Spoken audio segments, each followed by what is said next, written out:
Hey everybody, welcome back to the Unstoppable podcast. I'm your host, Diana Chen, and I'm here today with our guest, Mitchell F. Chan. He is the artist and creator behind a really cool NFT project that I have just been going down deep rabbit holes on. It's called the Digital Zones of Immaterial, Pictorial, Sensibility, also known as IKB, if you've heard it referred to in another way.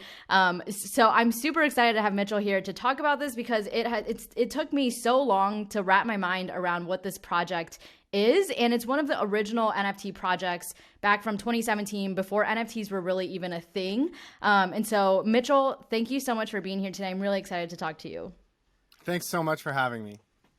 So now that I've, teased the hell out of this project, I'm going to make people wait even more. I want to know a little bit about your background. Let's just go chronologically. Take me back to, who you were before you created Digital Zones. Were you an artist in the past, or what kind of background do you come from? Sure. So before Digital Zones, I was, as I still am today, an artist. I had been an artist. I mean, I've been working as a professional artist since probably 2006. Very fortunate to have had that career. And really the sort of thesis behind most of my work was that, I'm interested in an artist. I'm interested in representing the invisible systems and structures in the world around us that have a big impact in our very visible and tangible world, right? And so a lot of that is technological systems, right? The way that, social media networks are set up is invisible and intangible, and yet has an impact on how we deal with each other face to face in our real worlds. Economic systems, social systems, right? And so if you were trying to paint a picture of the world today and be truthful to reality, it makes sense those would be the subjects that you would try to paint in those pictures, right? But the question is always how best to represent something that is invisible and intangible. And where my career had been leading me was that I said, well, if you're trying to make a depiction, a representation of these systems and structures which are invisible, the best media to represent them would be media that are almost invisible, right? That are just on that threshold. That's as truthful as you could get. So the last sculpture that I made before I made Digital Zones was a sculpture that consisted of two clouds of water vapor. And water vapor, right? And so there were these two clouds that came out of walls in the gallery. Every few seconds you hear a boom, and these two big clouds, they were each maybe 3 feet in diameter. They would move towards each other in the gallery, and then collide into nothingness. And this was a way of representing systems of online discourse, right? These things are invisible or intangible, so I made it out of something that was almost intangible, these clouds. So that was sort of how I worked. And then when you think about my career like that, it's sort of a natural progression that I would use cryptocurrency as a medium, because that's a system. It's invisible, it's intangible. So that was kind of how it all led there. Yeah, gotcha. So when was it that you first learned about crypto? Was it, like way back when the Bitcoin white paper came out, or was it later? And then how did you, I guess, conceptualize? You essentially conceptualized NFTs in your head before NFTs were even a thing, right? So Yeah, you know what? It was, okay, how did I come to crypto? Of course, I'd heard of Bitcoin, prior to 2017, but I wasn't really in that ecosystem. I really came to crypto looking for an art material.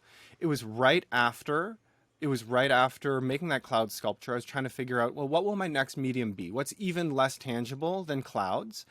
And I learned about Ethereum, right? Programmable money. And I said, oh, well, if this is money that's programmable, that means it's money that you can digitally sculpt with, right? Or it's an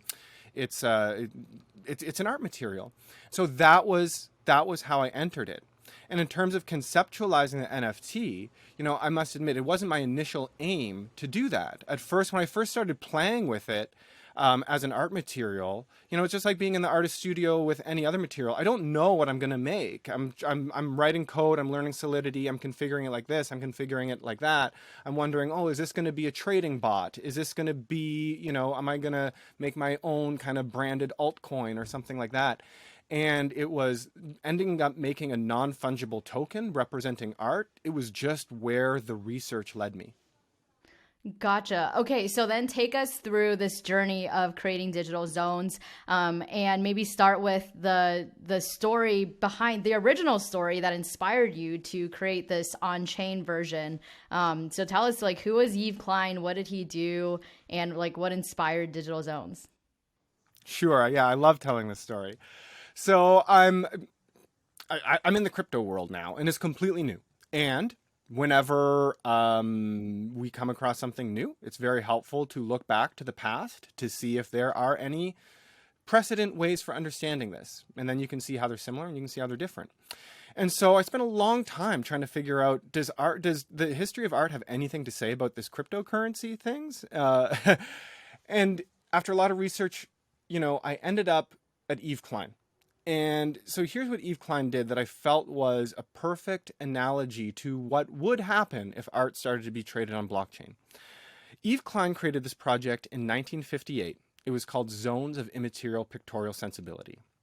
Now, what we should know about Yves Klein before we get into this project is that Yves Klein was, by that point, already a very famous artist. I mean, he was a prodigy. This project was released in 1958 on his 30th birthday. And he was, at that point, very famous, mostly for these stunning blue monochrome paintings. These were paintings, and they were just blue. And they weren't just any blue. These were the most incredible, flat, hypnotic shade of blue that you can imagine. It's a blue that he actually patented. He patented his own process for making this specific blue, right? So that was his whole career. But his whole career, he had a very spiritual view of art, right? He wanted his work to be not just a painting that represented something. He wanted it to be a feeling that was conferred to the viewer. And in a lot of ways, the painting, the object that was mediating this feeling between the artist and the collector was an impediment to him. And he always wondered, can I just directly transfer this feeling that is in my soul to a collector? All this sounds very sort of cheesy, very kumbaya, but he was this kind of guy, right? And so the apotheosis of his career, I believe, happens with these zones of immaterial pictorial sensibility. It goes like this. People line up to see this exhibition in a gallery. All right, it's happening in Paris. They approach the gallery. There's a blue curtain over the window so you can't see what's in there. All right, you enter and the room was completely empty. These artworks, these zones, they were empty space. They were completely invisible. And Klein claims that that the room is full of the sensibility of the color blue that he's imbued. And this seems like a very sort of low effort art school thing to do. But, you look at his whole career and you could believe in this, right? But he's also very interested in, beyond just the sort of spiritual nature of art, he's also very realistic about the relationship that an art's experience has to its transaction. And he understands that buying a piece of art and owning a piece of art is a part of its experience. And he doesn't do this thing that we see in the art world a lot, right? We see in the art world a lot, people say, oh, well, it's vulgar to talk about prices. Oh, it's vulgar to talk about the market. We must only talk about the higher sensibility of the art. He's beyond that. That's a very disingenuous argument. He acknowledges that these things bleed into each other. The commodity form of the artwork and the experienced form of the artwork, they bleed into each other. So these things are for sale, and he's thoughtful about how they're going to be sold. This is the most immaterial artwork that's ever been made, and so to juxtapose against that, he will sell them only for the most material of currencies. He will sell them only for pure gold. Okay? And this is a nice counterpoint to what he's trying to do in the art. People did buy them for pure gold. This actually happened. They would give him 20 grams of gold, and they would get in return this paper receipt. It told them which specific zone they had how much they'd paid for it. All right. So this was a token. It was a non-fungible token that pointed to ownership of an immaterial artwork, okay? And I've just now described every NFT that we've seen over the past 4 years. That's what it was. And But this it was in the got even 1950s. That's it was in insane. 1958, right? So I'm looking at this and I'm saying, holy smokes, like, because I'm thinking, all right, how could blockchain transact art? How can we trade art on the blockchain? Well, the blockchain's very limited in terms of what we can put on chain. We can't really put like all different types of art on chain. We can only create receipts that point to other artworks, right? And that would be a separation of the commodity form. The commodity form now goes on blockchain. So the expressive form is free to be whatever we want, anything and even nothing, all right? And that's what would happen if ever tokenized artworks existed, right? This is what I'm seeing. So it's not that I conceived of non-fungible tokens as a way of transacting artwork. It's that I saw in art history that, oh my goodness, this is the example that points to how all future like artworks on blockchain will be transacted, right? So that was really it. There were a bunch of other neat features about Klein's artwork that I translated into Solidity. For instance, like the issuance, they were released in series or tranches, and those series were released on a bonding curve where the price doubled every 10 tokens. So mine did as well. There was a unique feature about burning the piece that I think we'll talk about later. And so all of these I translated into Solidity. And it was just a way of understanding for myself and hopefully for others, like what tokenized artwork would mean in the future, if it ever were to become a thing, which at the time I wasn't sure it would. See, this is why this is like my favorite project right now that I'm super obsessed with, because I like what you just described as NFTs were conceptualized in 1958. Absolutely. They're not like people talk about, oh, they were conceptualized in 2017 with CryptoPunks or whatever. I think it's up for debate what the first NFT project was, but it sounds like the first NFT project was in 1958. We just didn't have the technology to be able to put it on the blockchain or do things like that, but that's essentially that's exactly what it was. That's what I believe as well. And so again, it's just about it's about making that connection, right? Because I think that a lot of most of the innovative things that we see in the world, they're not just sort of created, out of the blue, out of the ether, to use two, very convenient turns of phrase, right? There are very few innovations in the world that are true, like let there be light in the darkness moments. It is about finding the right historical analog to apply to the right current technological conditions, and then saying, Eureka. Yeah, exactly. And so, okay, let's go back to Eve Klein's story because we haven't even gotten to the most exciting part yet, which is the burning ritual. Okay, so Eve Klein back to 1958. Basically, you go to this art gallery, they set you up with a bunch of blue things, blue curtains, blue windows, blue everything to sort of like, get this this feeling of blue or this idea of blue, or just get it in your mind that you're going to like walk into this empty room and feel this feeling of blue, whatever that means.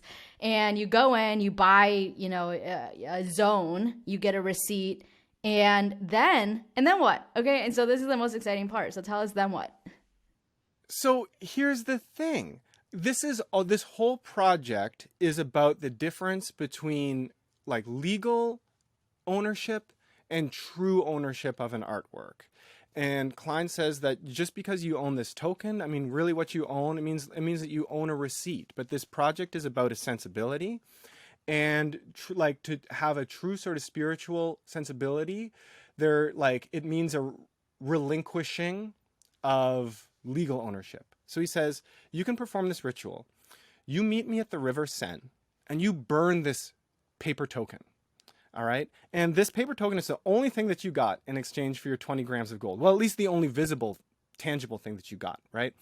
And it's a thing, if you'd have held on to it, right now it would be in a museum. It'd be worth a lot of money. But you could burn this token, and Klein would throw half of his gold into the river.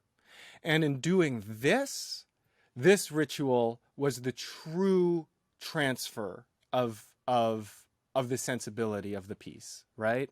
And I think this is really beautiful. And there are 3 documented instances of people doing this. People met Yves Klein at the river, and they burned their paper token, and Klein threw his gold into the river Seine, and that immaterial sensibility was conferred. See, this is the wildest thing to me because I think this is where like a lot of people listening maybe are just like they cannot wrap their minds around this, or they're pained to even hear it, because in this day and age it's like everyone has to capture every moment. You know, you've got to like take pics of every moment, put it on Instagram, you have a record of it, and to just completely destroy any evidence of this transaction, of this history, and all that remains is in your mind or in your heart or in your soul, or, you know, however you want to convey that. I think that is, I mean, that's something that is, you know, really hard to get a grasp on. Yeah, and there's something, it's really strange. Very few people have done that with my token, with my NFT. In fact, it's only been done once, and it was done the day after the project went on sale.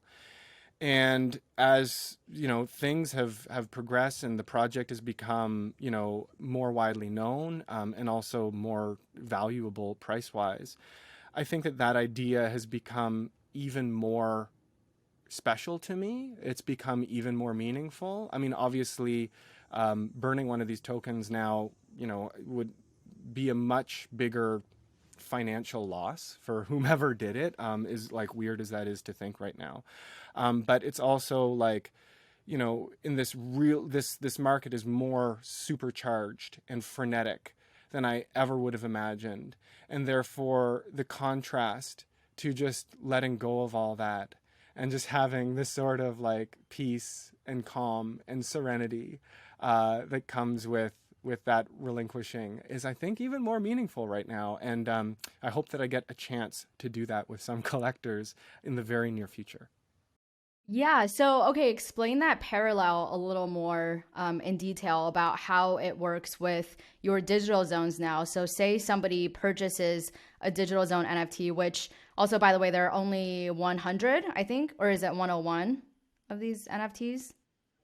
There were 101 that were ever available, and then one has been burned, so we're down to 100, and hopefully some more will be burned, and will be further deflationary.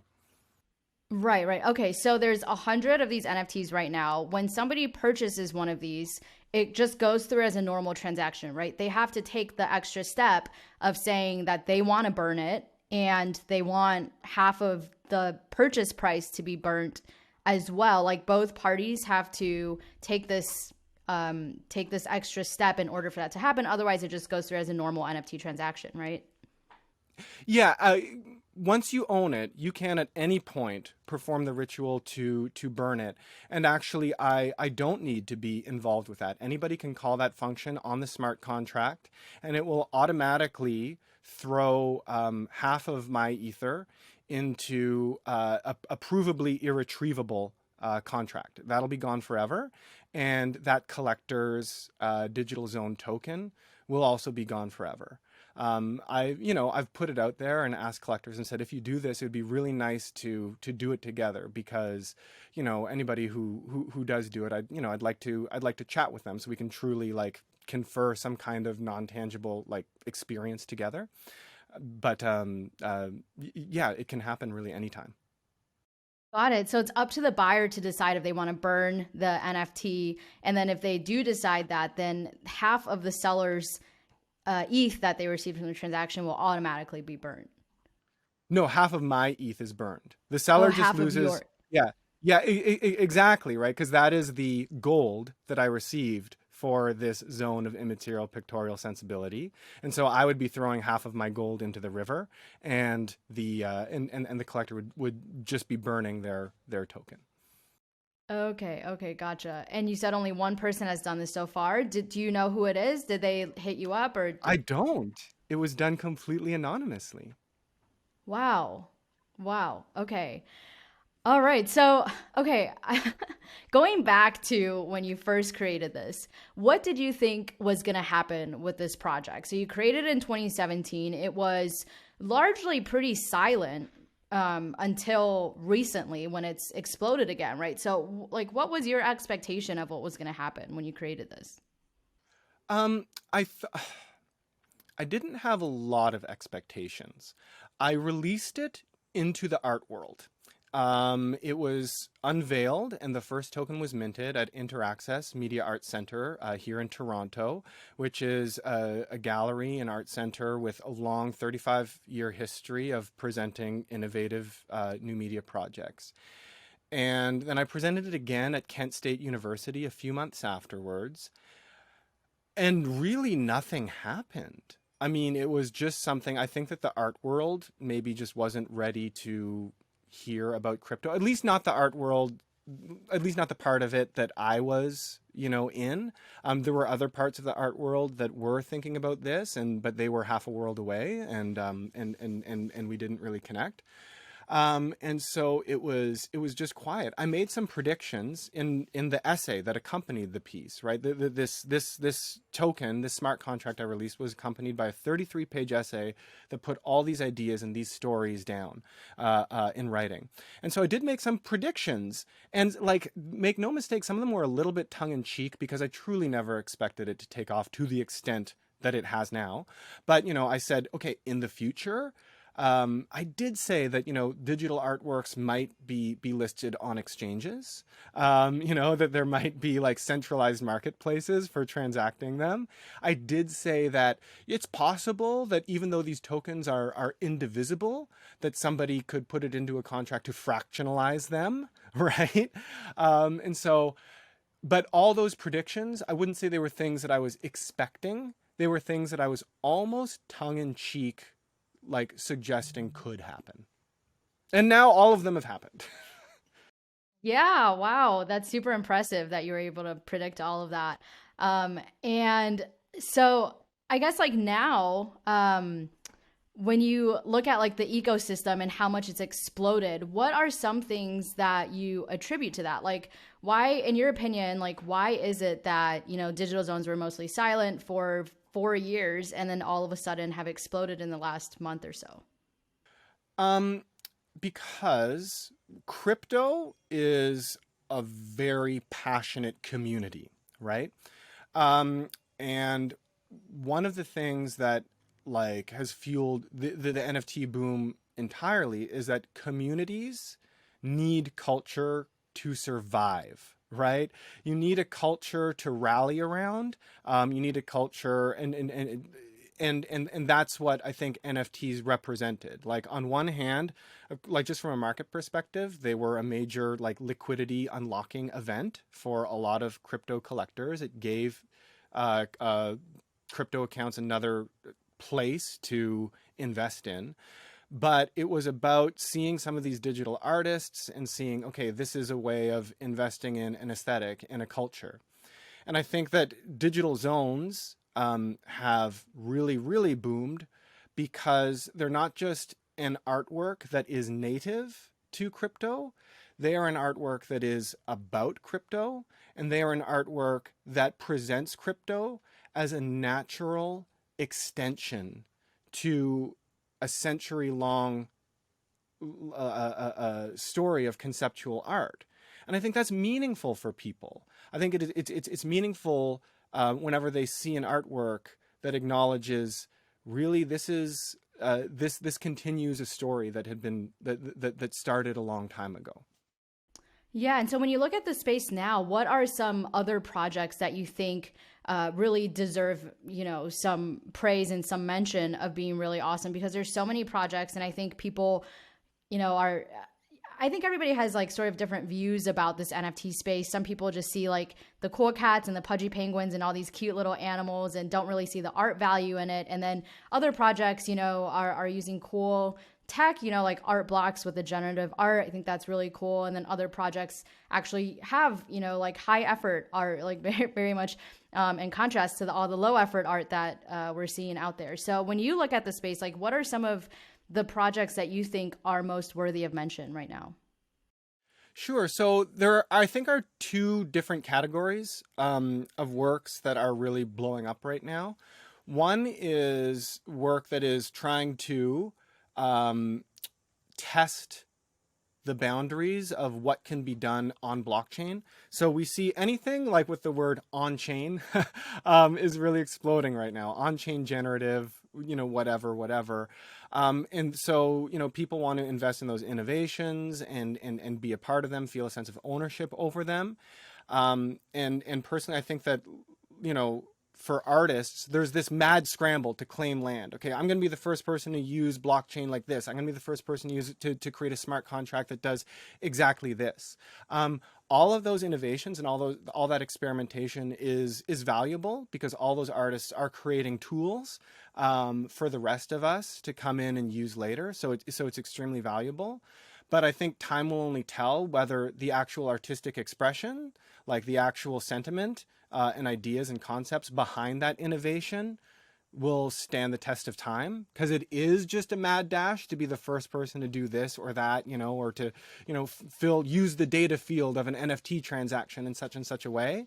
But the other explosion that we're seeing right now is we are seeing a lot of NFT archaeologists find other projects, sort of like Digital Zones, that were, both innovative in their application of smart contracts and connecting to a history. So we're seeing like a lot of artists who, 4 years ago were really just publishing their papers and ideas on Further Field, are now collectors are discovering them. The market is discovering them. So you're seeing, we're seeing, artists like Rhea Myers, and projects that were like facilitated by, really big people in the space like Sam Hart and Terra Zero, right? Their projects are being discovered, and they were similarly innovating technologically and connecting to history. There was innovation and there was thought behind it. So those are, that's a category that I'm sort of most excited to see. And also because those people are great, and, recognition has been a long time coming for them. Yeah, for sure. Those I love those projects that you called out. And I have recently been doing some NFT archaeology too, and just going back and understanding, why, like, which are the projects that are still around after all of these years, and why have they been able to stand the test of time? And that's how I dug up Digital Zones, and some of the other projects that you mentioned as well. So when you look into the future, what do you see as, I guess, like, some of the things that are missing in the NFT space, or some of maybe the ways that we've gone wrong, or that things that need to be fixed in the NFT space in order for us to progress forward and be able to like achieve, whatever it is in your mind that you think like is the goal to achieve with NFTs? Sure. So right now we're moving really fast, right? Like I said, artists are moving like very quickly as individuals, all trying to plant a flag in this technological innovation or that technological innovation, right? Collectors are moving really fast. They're unearthing these projects, finding value. The great land grab, all right, is here. But, there's a saying that if you want to move quickly, you go alone. And if you, want to go far, you go together. And so I think that the next thing that we're going to see is the building of more infrastructure that will support artists, collectors, and most significantly, cultural workers long term. What I mean by that is, the market has, decided to elevate certain projects very, very quickly, very, very far. And markets can do that, right? Markets can be very quick, very agile, and things can go up really quickly, and they can go down as quickly as they can go up.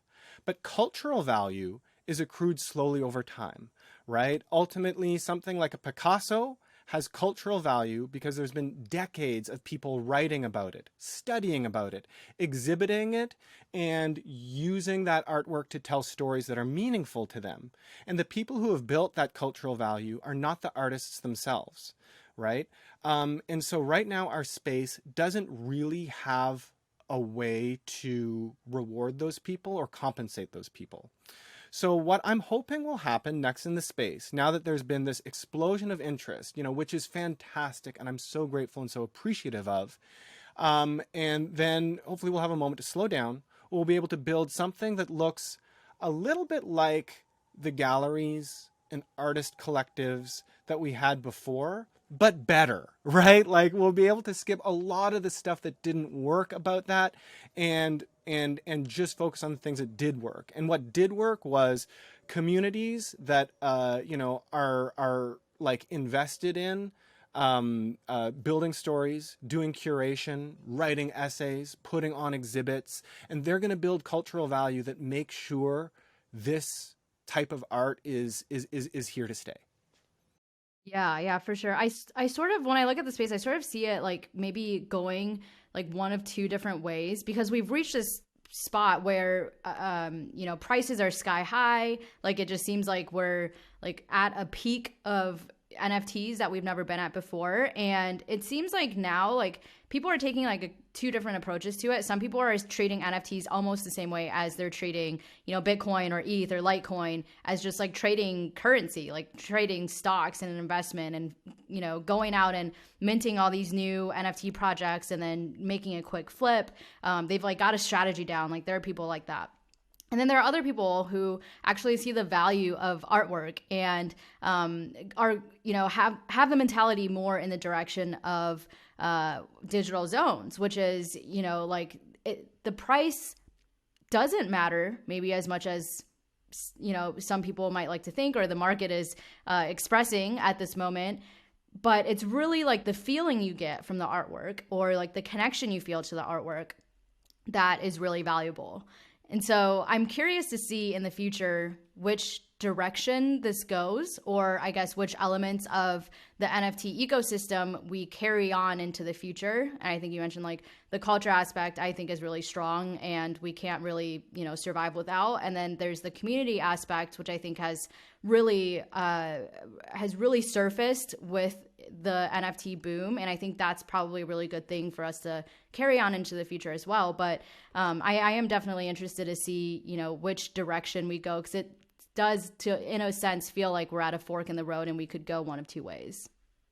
Yeah, I agree with that, and really, I'm not a market speculator. I don't have a ton of insight on that, but really, I mean, it will go both ways, right? Where ultimately, like some of the projects that are just traded, they'll go away, and projects and artists who invest in cultural labor and stuff, those will continue to have value, cultural value, and financial value, because what people will realize is that, yeah, you can build long-term value for these artworks, for these NFTs, in ways that like you can't necessarily build long-term value for your altcoin, right? And you build it by and you build it by just supporting the other cultural laborers who are telling the story around the work.